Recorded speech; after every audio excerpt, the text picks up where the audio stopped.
एक बार एक राजा को अपने राज्य के लिए एक वारिस की जरूरत थी। इसीलिए उसने अपने राज्य के बच्चों से एक परीक्षा लेने का निर्णय किया। राजा ने हर एक बच्चे को एक बीज दिया और कहा, जिस बच्चे के बीज से सबसे अच्छा फूल निकालेगा उसे मैं अपने वारिस के रूप में चुनूंगा। सभी बच्चे ने अपने बीजों को ध्यान से पाला, पानी दिया और उन्हें सूरज की रोशनी और मिट्टी की गर्मी से लगातार सुरक्षा दी। ऐसे ही काफी दिनों के बाद सभी बच्चों के बीजों से फूल निकलने लगे, लेकिन एक बच्चे के बीज से कुछ नहीं निकल रहा था। उसका बीज वाला मटका खाली का खाली ही रहा।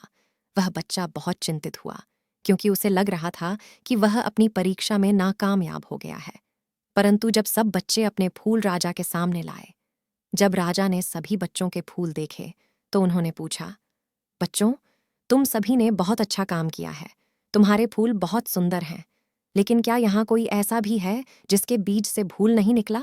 राजा ने गुस्से में पूछा। तभी डर के मारे वह बच्चा उठा और कहा, महाराज, मेरे पास कोई फूल नहीं है, क्योंकि मेरा बीज खाली था। मैंने सोचा था कि मैं उसे अच्छी तरह से पाल रहा हूं, लेकिन फिर भी कुछ नहीं हुआ। राजा ने चिंता भरे चेहरे से बच्चे को देखा और फिर मुस्काने लगे। उन्होंने सभी बच्चों को बुलाया और कहा, बच्चों, इस बच्चे ने सच कहा है। मैंने आपको सभी को जो बीज दिए थे उससे कभी भी फूल नहीं निकल सकता था। सूझ बोल के सिर्फ यही बच्चा इस परीक्षा में पास हुआ है। ये सुनकर सभी बच्चे चौंक गए और वे बच्चा बहुत खुश हुआ। फिर राजा ने उस बच्चे से कहा, तूने वास्तव में एक अद्वितीय चीज दिखाई है। तूने सच्चाई और ईमानदारी की उच्चता दिखाई है, इसलिए तू मेरे वारिस के रूप में चुना जाता है। शीख। यह सबक सभी को सिखाया कि सच्चाई, ईमानदारी और प्रेम हमारे अद्वितीय गुण होते हैं, जो हमें अलग बनाते हैं।